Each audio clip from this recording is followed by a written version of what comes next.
The history of extension started with the 1914 Smith-Lever Act, which asked all of the land-grant universities in the United States to create an extension service. In Florida, the University of Florida sent agents out between 1914 and 1915 to ask all of the county commissions to put money into having an extension service in their particular county. And we have the minis at the museum where that actually happened, but it was in that time period. For the Florida Master Gardener program, it got its start in 1987, and that's when our first class went through the system here in Seminole County.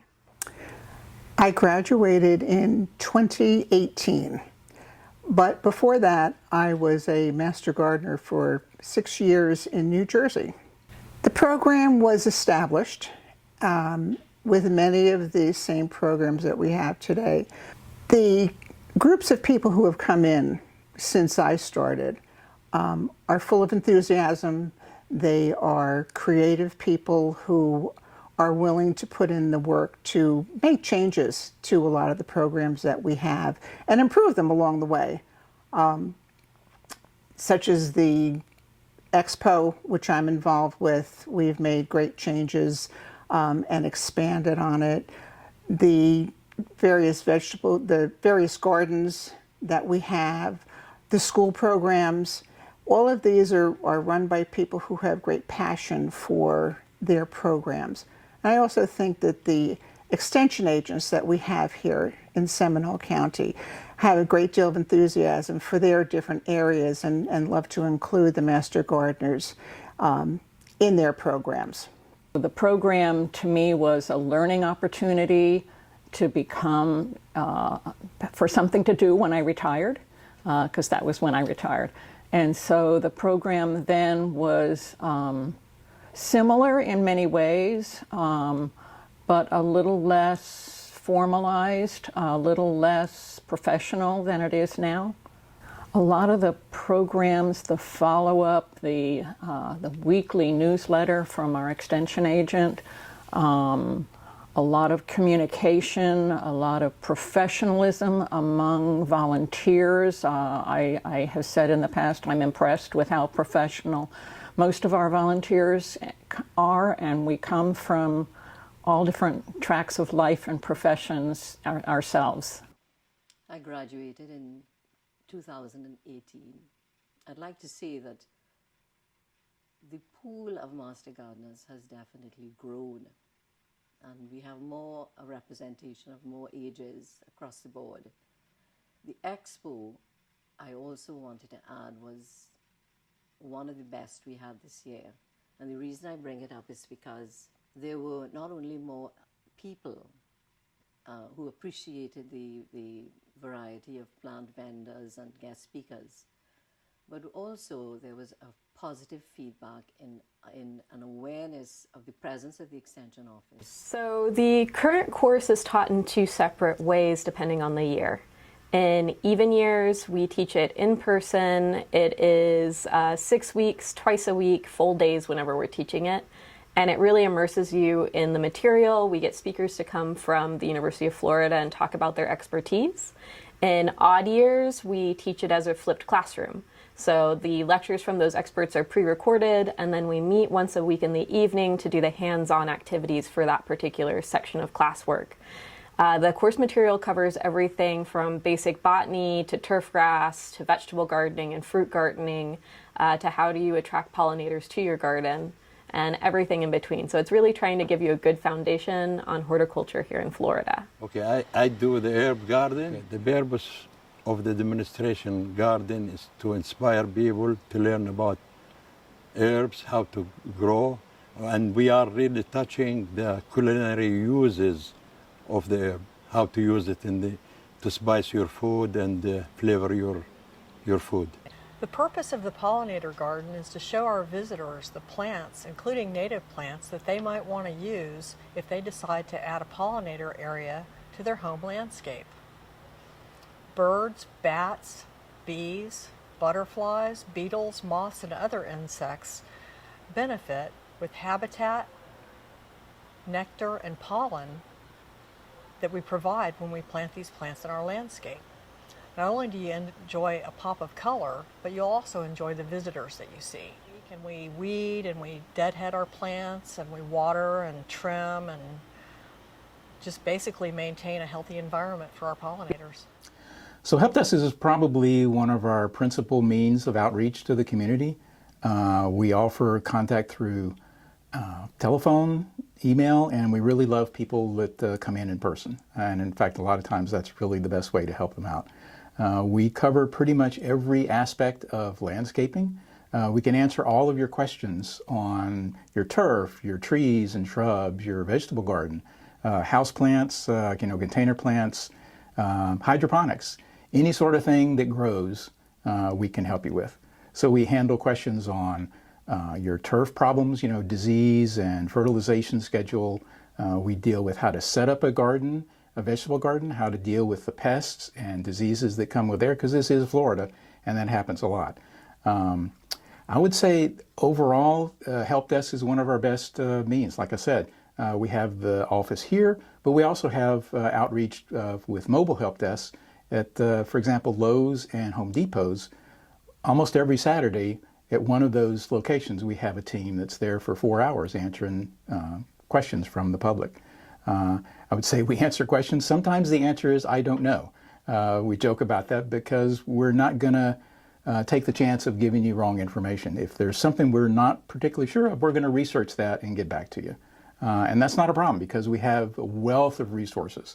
We work for and under the University of Florida's Institute for Food and Agricultural Sciences. That used to be the College of Agriculture. But the staff there is just amazing. We have a huge database of research-based information, and that's key because part of the one of the things we do most commonly is dispel common misconceptions that people pick up online. There's so much misinformation out there about gardening and home remedies and other sort of things that we can set people straight on and maybe push a little bit the concepts that we want to propagate throughout the county under Florida-friendly landscaping principles. This is a big overarching guideline for gardening in the state, and we have specific ideas for here, focusing on stuff like right plant, right place. That's a key principle, and we push that wherever possible. So when you contact us, we'll ask you a bunch of questions usually. We run through a whole list of things to get an idea about what you're doing, what the problem with your plant is, whether it's your lawn or your zucchinis. We'll talk about things like watering and light and fertilization and do you see signs of insect predation and that sort of thing. And we can we can walk you through these issues and usually figure out what's going on with your plants. And we can then help you towards a solution, whether it's prevention going forward or dealing with the problem at hand. And then in the end, sometimes we'll have to ask you to, we'll often ask you to send a picture in because usually we're going to need something visual to supplement the questions we're asking. And in some cases, it's going to have to be an actual sample that we look at. We have a nice lab here with microscopes and the whole bit. We can culture fungi to determine exactly what it is, and we can look at diseases and identify them. And once we identify, say, a particular insect pest, then we can tell you exactly how to deal with it. Our program, there are a lot of different opportunities. It really depends on what you're interested in. So we have volunteers that work with the schools on their school gardens and teaching kids about vegetables. We have master gardeners that work in our demonstration gardens on property and keep those looking beautiful and educational. We have master gardeners that run our expo every year, which is a big gardening festival we hold in the spring, and they're planning it for about 9 months of the year to make sure that it's the best it can be every year. We also have our plant clinics that go out to community events, and on the weekends we're found at Lowe's and Home Depot because of our Master Gardener volunteers. And we have our in-office plant clinic that's here every day of the week, ready to answer questions. Outside of that, there's a lot of other opportunities in the program. It really depends on what that volunteer is interested and what they want to do. Okay, so when I came to the program, I really wanted to learn how to grow food in the garden. That was the idea, my main idea. And I learned really with that program that you cannot just grow food. You have to take care of all the animals, maybe the pests, maybe the flowers and everything. It's really a real ecosystem. It's not just the banana. That really opened another idea that we're not like only doing monoculture or something like that, but you have to really take in account everything else in the garden. What I expect is really to volunteer. It was an in-depth course. You know, there's a lot of nights or early mornings going through the online training and then going into class every week. A lot of hands-on learning that I wasn't necessarily expecting to learn so much hands-on. Just a couple trees out front we got to plant in our class and learn how to propagate and air layer. It was a really hands-on and rich learning experience. I was really hoping for a lot of vegetable gardening, and you know, that's some of the things that I have a passion for, in pollinators, and it was so much more broad. I mean, there was everything from pests to pesticides to lawn care and maintenance. I mean, it went a lot deeper than I really ever expected. A lot of what I'm looking to get involved with is community involvement. I really enjoy seeing how kids light up over feeling the different textures of plants, and especially some of the edible ones when they get to pull a carrot out of the dirt and oh my gosh, look at that. But really just expanding the community's knowledge of how to grow food and get comfortable with their hands in dirt. It's good for us. Well, one, I'm definitely expecting to create more community connections. I feel, since I'm new to the state, I'm new to the area, that was one of my motivations to start in the program. And that definitely has been met. Like I said, I've been to many gardening events and tabling at events, so meeting communities, meeting other Master Gardener volunteers. Recently went to a conference that was incredible, one of the Central District conferences that we had here.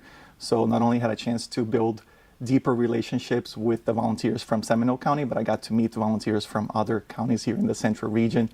And I'm really looking forward to that. And I'm also been thinking a lot about like special projects that I could kind of lead in the next few months, few years.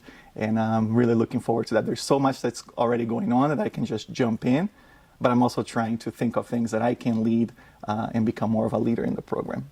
I feel like the Master Gardener program is a great way to build community where you live, because you can take the information that you learn in the class and help your neighbors. You can take it to your kids' schools, you can take it to your local church, and really spread that information to people who want to know more about gardening, and you're the expert. It's also a way to meet other people who are really into gardening and make friendships that way.